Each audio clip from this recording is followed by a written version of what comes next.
देखने में ये आया है कि जो इंग्लिश मीडियम के विद्यार्थी होते हैं, स्टूडेंट होते हैं, उनको इन फॉर्मूला को याद करने में और इस्तेमाल करने में कोई समस्या नहीं आती है, क्योंकि फॉर्मूले हैं वो इंग्लिश में है। जैसे जीडीपी मार्केट प्राइस है या एनएनपी मार्केट प्राइस है, तो ये फॉर्मूले इंग्लिश में दिए हुए हैं, इसलिए इंग्लिश मीडियम के जो स्टूडेंट हैं उनको कोई तकलीफ नहीं होती, वो आराम से याद कर पाते हैं।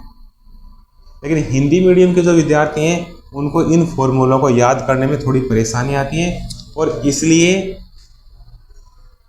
इन सूत्रों पे आधारित जो सवाल हैं वो ये सोचते हैं हमसे तो होंगे ही नहीं, और करने की कोशिश ही नहीं करते। बहुत सारे विद्यार्थी बोर्ड एग्जाम में भी जब ऐसा सवाल आता है तो इसके अथवा में जो प्रश्न आता है उसको करने की कोशिश करते हैं, जबकि ये आसान होते हैं। और उसका कारण मात्र इन सूत्रों को ठीक से समझ पाने की परेशानी है।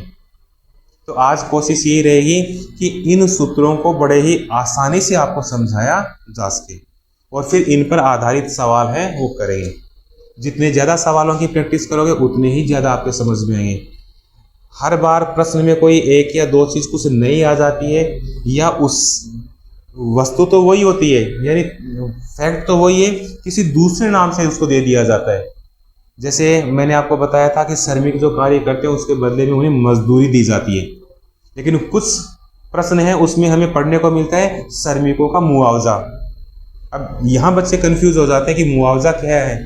तो अगर आप बार बार सवालों की प्रैक्टिस करेंगे तो आपको पता चलेगा कि जैसे मजदूरी है उसी को इस यहाँ किस नाम से कहा गया है, मुआवजा कहा गया है। तो जितना हो सके जितने ज़्यादा सवालों की प्रैक्टिस करें फायदा होगा। अब सूत्र देखिए, ठीक है, मैंने एक पेपर पर सब सूत्रों को एक साथ ही लिख लिया है। अब देखो सीक्वेंस स्टेप टू स्टेप चलेंगे, ठीक है। सबसे पहले हम बात करते हैं जीडीपी की, यानी सकल घरेलू उत्पादन। पांच छह शब्द हैं, उनको मैं पहले इंग्लिश में लिख देता हूं, फिर उनका हिंदी अर्थ भी बता देता हूं, उसी से लगभग सारे सूत्र बन जाएंगे। पहला शब्द है ग्रोस। ग्रोस, इसका हिंदी मतलब है सकल। आप इसे सकल कह सकते हो, समग्र भी कह सकते हो। दूसरा है डोमेस्टिक। डोमेस्टिक, और इसका हिंदी शब्द है घरेलू।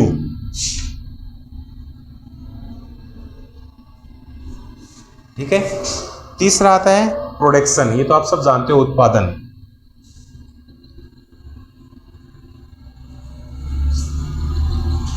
प्रोडक्शन, उत्पादन कह दीजिए या इसे उत्पाद भी कह सकते हैं, ठीक है। चौथा शब्द है नेशनल।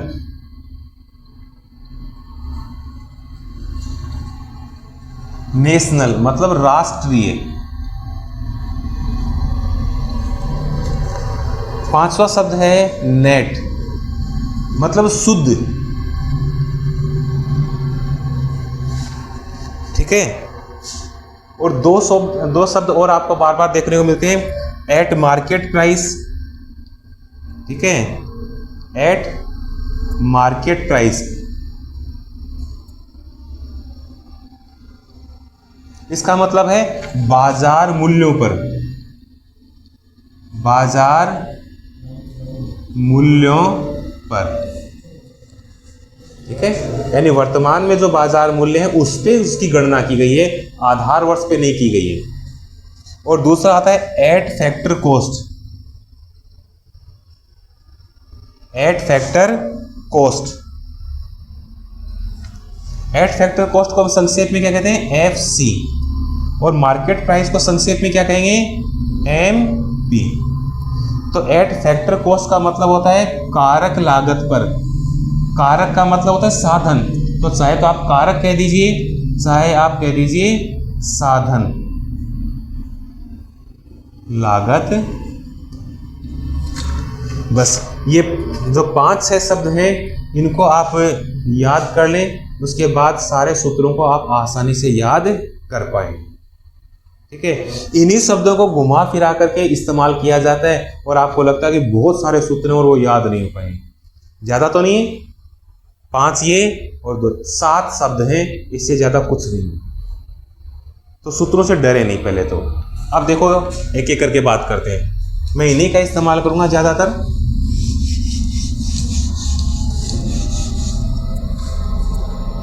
सबसे पहले जीडीपी, ठीक है, जीडीपी मार्केट प्राइस। ज्यादातर सवालों में या तो आय विधि का सूत्र काम में लिया जाता है या उत्पाद विधि का सूत्र काम में लिया जाता है।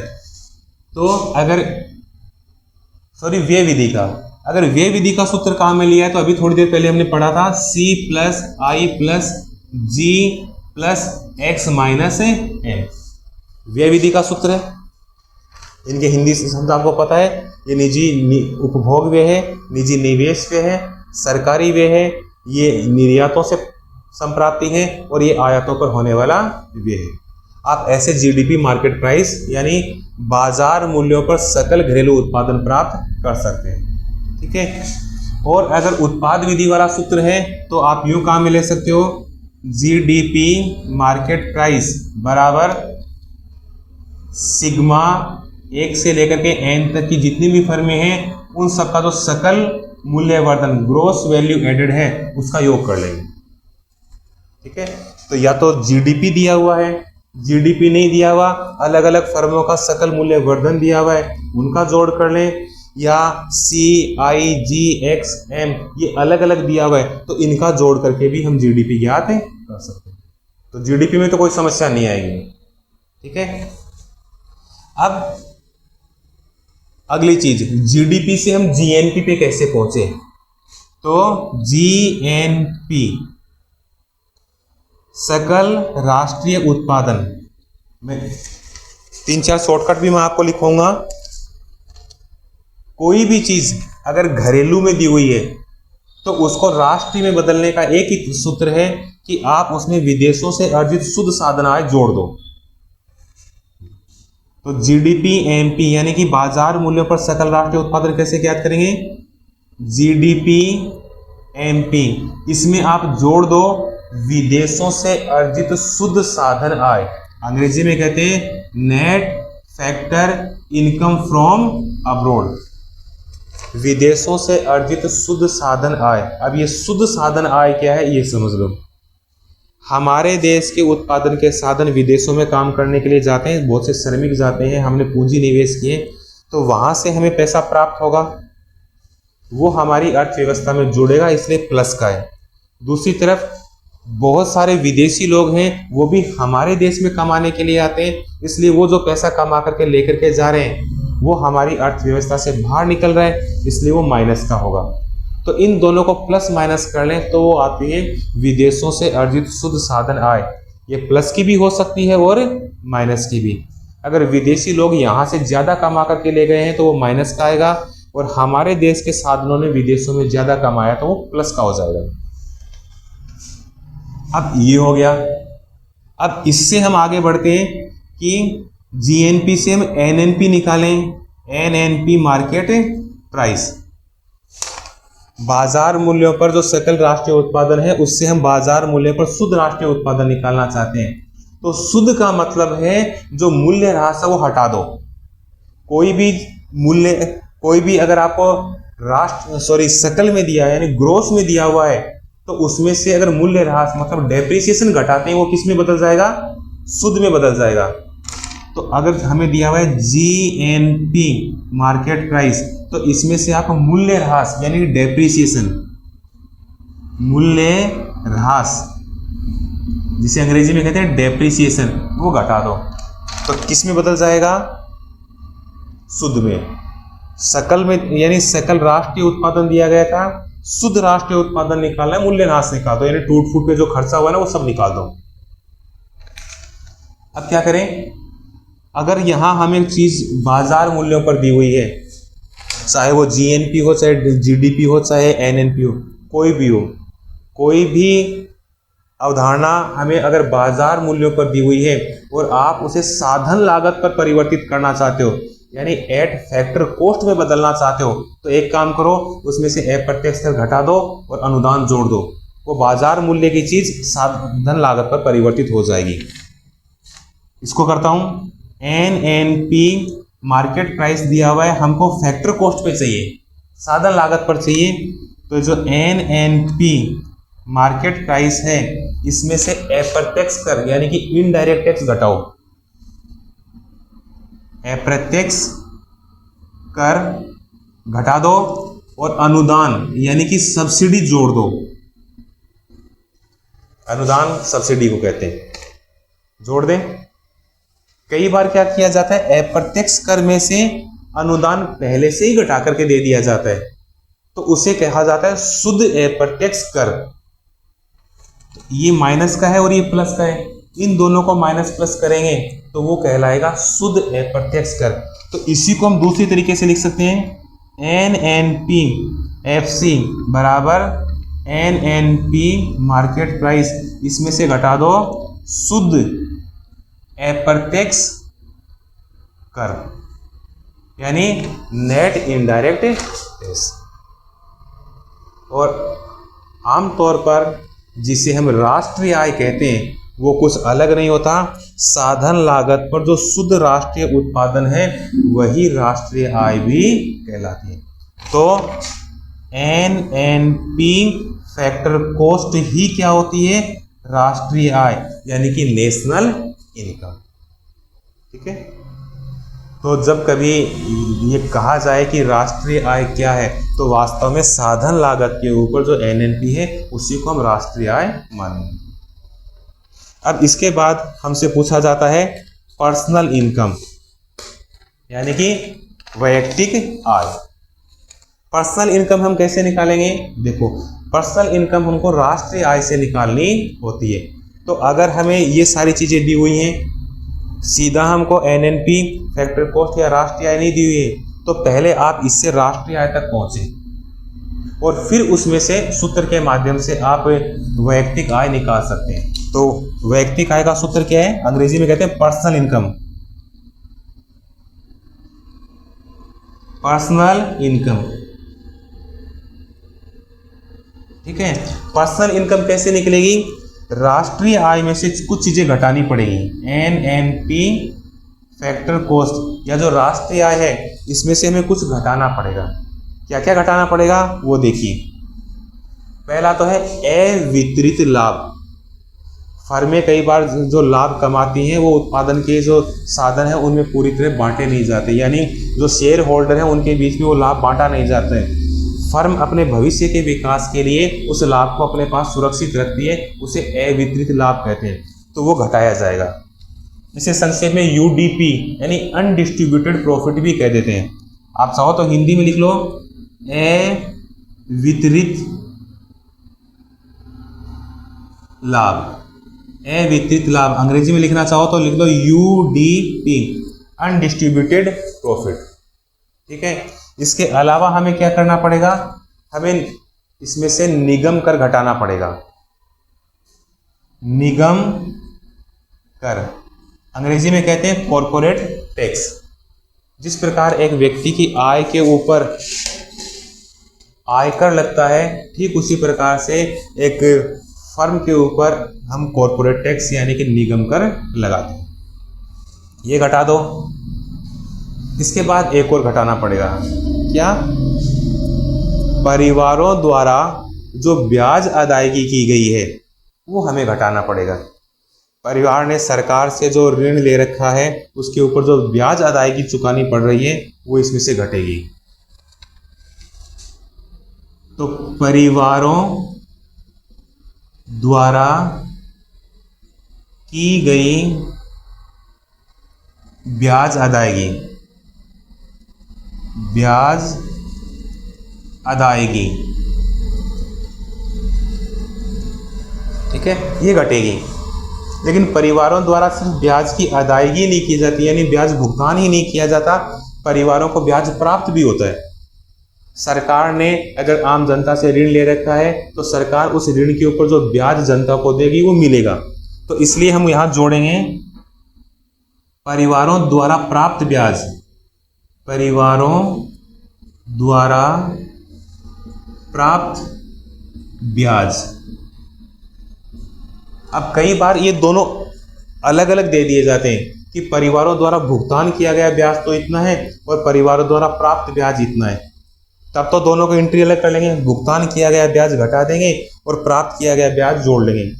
कई बार लिखा जाता है परिवारों द्वारा शुद्ध ब्याज अदायगी, तो शुद्ध का मतलब है इसमें से ये पहले ही घटाया हुआ है, तो वो शुद्ध अदायगी है, उसको आप सीधा घटा सकते हैं। दोनों एंट्री अलग अलग करने की जरूरत नहीं है। इसके बाद सरकार और फर्मों के द्वारा परिवारों को जो हस्तांतरण भुगतान यानी अंतरण अदायगी, जिसे हम अंग्रेजी में कहते हैं ट्रांसफर पेमेंट, वो दिया जाता है, उसको भी हम जोड़ेंगे। ठीक है, तो इसे हम हस्तांतरण आय, ठीक है, सरकार व फर्मों द्वारा परिवारों को की गई अंतरण अदायगी,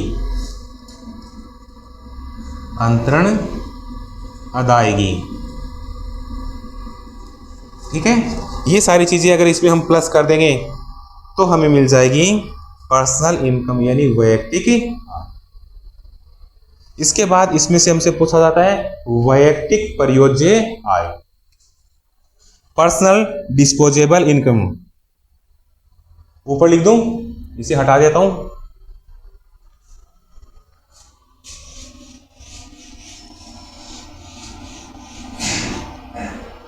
ठीक है, पर्सनल डिस्पोजेबल इनकम,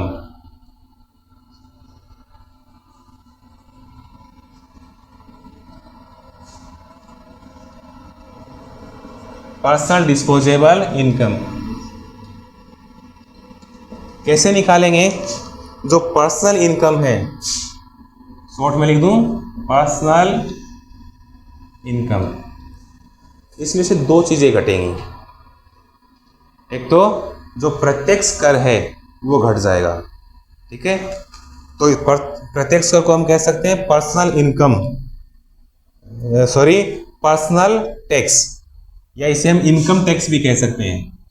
हिंदी में कह सकते हो प्रत्यक्ष कर,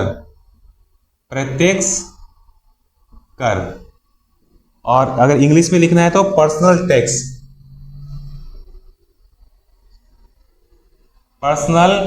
टैक्स। और ये आमतौर पर क्या होता है? Income tax. क्या होता है? इनकम टैक्स, ठीक है।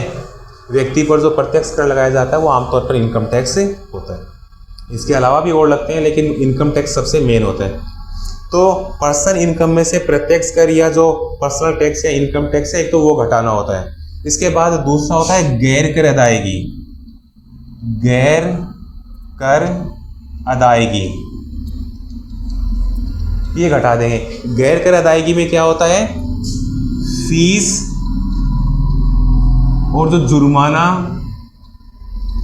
या पेनल्टी जो भी आप कहें वो होते हैं, ये घटा देंगे तो हमें मिल जाएगी पर्सनल डिस्पोजेबल इनकम। आमतौर पर इनका ही ज़्यादा इस्तेमाल किया जाता है। इसके अलावा एक दो चीज़ें आपके सूत्र और दी हुई हैं, जैसे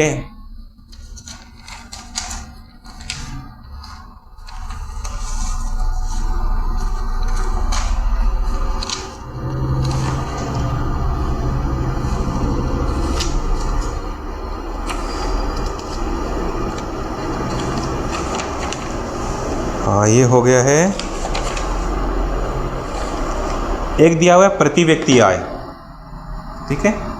प्रति व्यक्ति आय को ज्ञात करना बड़ा आसान है। राष्ट्रीय आय को कुल जनसंख्या से भाग देने पर प्रति व्यक्ति आय प्राप्त हो जाती है, ठीक है।